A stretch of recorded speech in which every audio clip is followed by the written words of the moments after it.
Halo kan, salam Iwa Buncit. Jadi admin sudah beli, ini dia media biologi ya, untuk karang jahe. Ya kelihatan kurang jelas ya, admin belinya ini 1 kilo. Dan ini sudah termasuk jaring wadah tempat untuk karang jahenya.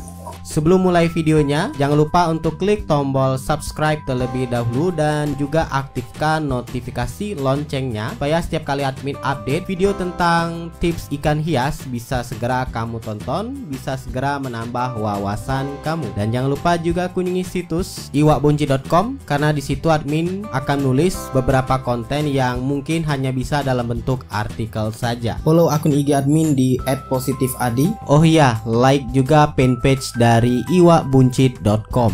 Karang jahe sendiri sebenarnya sudah cukup lama ada yang request untuk media biologi ini dibahas.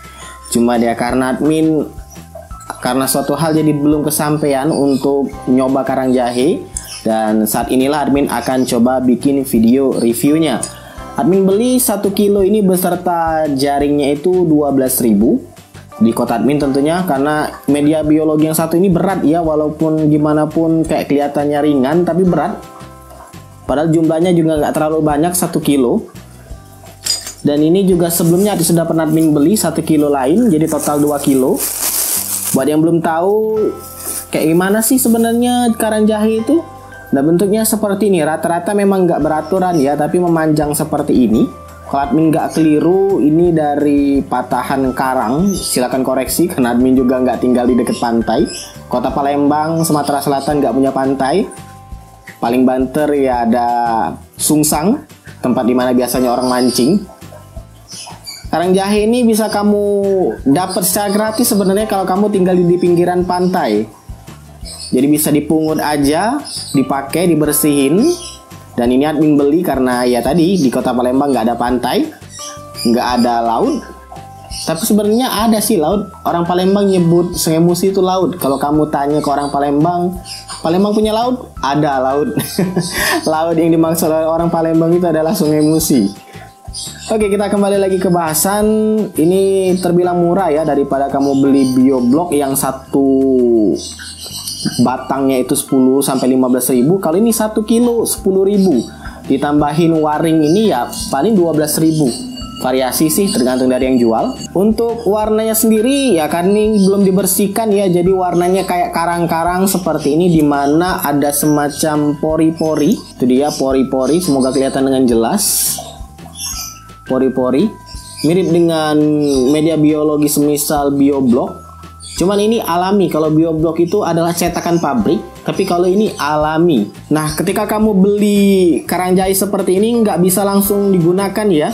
Kamu harus mencucinya terlebih dahulu. Jadi cuci dulu karang jahe ini baru bisa kamu gunakan. Dan karena karang jahe ini asalnya dari laut, jadi kadar garamnya itu tinggi. Jadi ada garam yang mengkristal, lengket di karang jahe, dan itu wajib kamu bersihkan. Itulah yang terkadang bikin air akuarium kamu jadi butek, keruh setelah menggunakan karang jahe, karena kamu kurang benar-benar bersih membersihkan si karang jahe ini. Ya semoga aja video untuk tata cara membersihkan karang jahe sudah keluar ya. Cek aja di pojok kanan atas kalau sudah ada. Rencananya admin akan gunakan karang jahe ini di filter samping dan juga box filter. Jadi simak aja nanti pada saat penempatannya gimana, posisinya setelah apa, sebelum apa. Setelah admin coba bilas berulang kali dan coba dijemur lalu dibilas lagi, ini dia karang jahe yang akan admin coba masukkan ke dalam filter samping ini. Dan ini admin coba lakukan pembersihan sekalian supaya nggak kerja 2 kali. Jadi nantinya karang jahe akan berada di atas media biologi bioblok ini. Admin akan coba susun lagi apakah muat. Dikarenakan tempat filter admin, filter samping ini nggak gede ya, lebih tepatnya sudah kemakan oleh space untuk bioblok, sehingga admin nggak bisa memasang karang jahe ini di dalam jaring, sehingga harus dikaparin aja seperti ini, digeletakin gitu aja di atas bioblok. Sebenarnya ini kurang praktis karena ketika mau dibersihkan nanti ini akan dikeluarkan satu persatu. Kalau kamu punya tempat yang besar, ini sebenarnya bisa menggunakan waring, menggunakan wadah jaring tadi, sehingga kalau mau dibersihkan tinggal angkat aja. Ditaruh di chamber sebelahnya pun itu sebenarnya untuk lampu UV ya. Jadi nggak bisa kalau admin taruh di situ juga, jadi nggak guna karang jahenya karena terkena lampu UV. Dimana lampu UV itu nggak bagus untuk media biologi. Jadi admin akan coba langsung masukkan saja untuk filter mekaniknya di atas.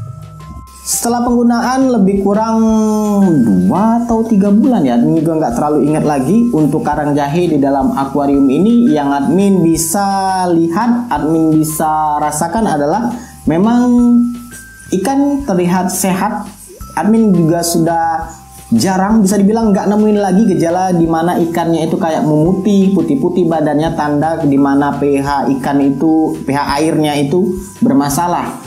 Ketika admin cek memang pH air ketika sudah dipasangin dengan karang jahe ini jadi stabil, mulai dari kisarannya dapat 6, dapat 7. Bahkan admin cek di akuarium Lohan itu admin pasangin juga karang jahe, itu dapat sebenarnya nggak terlalu bagus ya kalau sudah basah, di atas 8.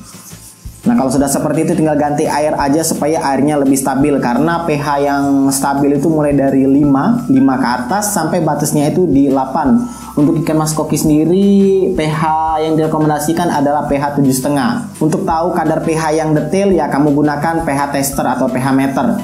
Link pembelian semoga admin sempat taruh di kolom deskripsi. Cari aja di toko online, banyak kok untuk pH meter itu, mulai dari harga yang murah sampai yang ada yang cukup mahal yang mungkin lebih detail kali ya. Untuk akuarium berukuran 120 cm ini sendiri admin hanya menggunakan 1 kilo karang jahe dengan ukuran yang relatif sedang. Admin taruh di filter samping di atas media biologi BioBlock karena memang hanya space itu aja yang tersedia. Kalau misalkan kamu punya ruang yang lebih banyak lagi, yang lebih luas, misalkan gunakan filter belakang atau back filter atau mungkin SAM, itu lebih bagus lagi, lebih banyak lagi bisa menaruh karang jahenya. Hanya saja memang dari bentuk karang jahe itu yang nggak simetris sehingga cukup merepotkan pada saat penataan, beda dengan BioBlock atau BioRing yang lebih simetris ya untuk peletakannya, sehingga terkadang ada ruang yang nggak keisi, sayang banget itu. Solusinya ya bisa kamu sesuaikan aja, pilih karang jahe yang lebih kecil. Buat kamu yang gunain box filter talang, admin juga gunain itu taruh karang jahe, admin beli karang jahe yang kecil-kecil, gini. Admin request ke seller, syukurnya dipenuhi, dapat karang jahe yang kecil-kecil, admin taruh tepat di bawah filter mekanik, filter busa putihnya itu. Karena memang box filter admin itu 2 tingkat. Jadi di bawahnya khusus admin taruh di lantai pertama itu, di talang pertama itu admin taruh BioBlock, media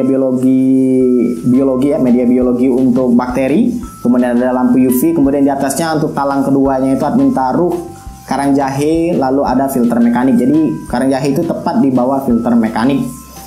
Kemudian yang admin bisa temukan juga selain kelebihannya tadi bisa menaikkan pH, kekurangan yang bisa admin temukan lagi adalah membersihkan karang jahe itu cukup merepotkan karena harus dibilas berulang-ulang kali.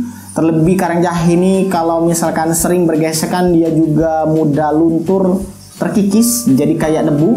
Beberapa dari yang admin temui ketika admin post cara mencuci karang jahe, buat kamu yang belum tahu, belum nonton, cek aja di pojok kanan atas, itu nemuin kalau karang jahe itu mudah tergerus, jadi kayak debu-debu di dalam akuarium bertebangan. Jadi saran admin kalau mau gunain karang jahe ya harus dicuci dengan bersih dan pastikan jangan sering bergesekan. Misalkan kamu lagi bersih pindah-pindahin, admin sarankan gunakan jaring, wadah semacam waring itu untuk mewadahi karang jahe, sehingga ketika mau dibersihkan tinggal angkat aja wadah waringnya itu.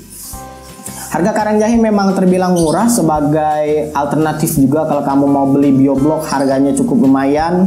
Satu BioBlock itu harganya 10.000, mungkin mau beli BioRing juga masih terbilang mahal. Tapi kalau karang jahe itu harganya murah, di tempat admin 1 kilonya itu 10.000. Ditambahin dengan waring, wadah waringnya itu jadi 12.000 aja, murah banget untuk karang jahe ini. Bahkan kalau kamu tinggal di dekat-dekat pantai, karang jahe ini ya tinggal ambil aja. Tinggal ambil, kamu cuci, bersihkan. Cuman ya memang harus benar-benar dibersihkan, dijemur itu lebih bagus supaya benar-benar sisa-sisa dari laut itu nggak ke bawah ke dalam akuarium.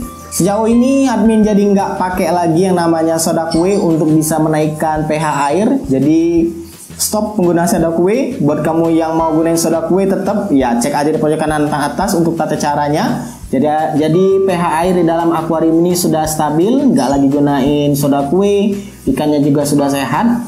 Hanya saja ya harus rajin-rajin dibersihkan karena kotoran ada saja masuk ke dalam karang jahe itu dan harus dibersihkan. Kalau terlalu banyak juga nggak bagus. Itu aja dari admin based on pengalaman. Sekian review kali ini. Buat kamu yang mau tambahkan pengalaman kamu selama menggunakan karang jahe di akuarium ikan mas koki, tuliskan di kolom komentar. Setidaknya ya untuk bisa menstabilkan pH di dalam air akuarium ikan mas koki bisa kamu gunakan karang jahe. Mungkin alternatif yang lain pernah disebutin admin lupa. Ada media biologi yang admin cek harganya lumayan, 1 kilonya itu 120.000, lupa apa namanya. Itu aja. Silakan like, subscribe, dan bagikan channel ini ke teman-teman kamu. Dan jangan lupa kunjungi situs iwakbenci.com karena admin akan update beberapa konten yang mungkin hanya bisa dalam bentuk artikel saja. Semoga bermanfaat dan see ya.